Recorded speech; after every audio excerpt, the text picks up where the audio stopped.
Vita vya Iran ni zawadi kwa ulimwengu. Hiyo ndiyo kauli nzito na yenye utata iliyotolewa na waziri wa ulinzi wa Marekani Pete Hegseth, akisisitiza kuwa Washington haitarudi nyuma hadi kile alichokiita kitisho cha Tehran kifutwe kabisa kwenye ramani ya usalama wa dunia.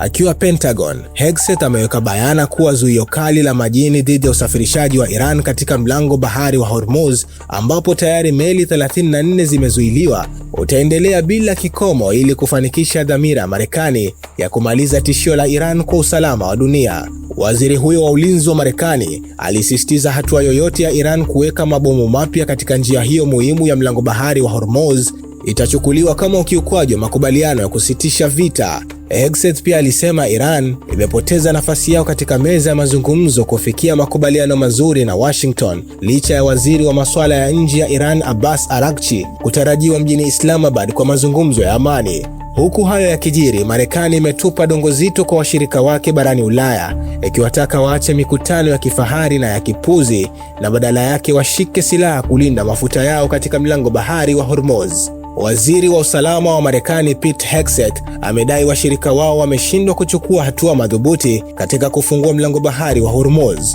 huku mataifa hayo yakitegemea nishati inayopita kwenye njia hiyo ya bahari inayozingirwa na mzozo wa Iran kuliko hata Marekani inavyotegemea nishati hiyo. Katika hali inayoonyesha mpasuko mkubwa wa kidiplomasia, Rais wa Ufaransa Emmanuel Macron amejibu kwa ukali akisema Washington haina haki ya kunung'unika kuhusu kukosa msaada kwa operesheni walioanzisha wenyewe bila kushirikisha wenzao.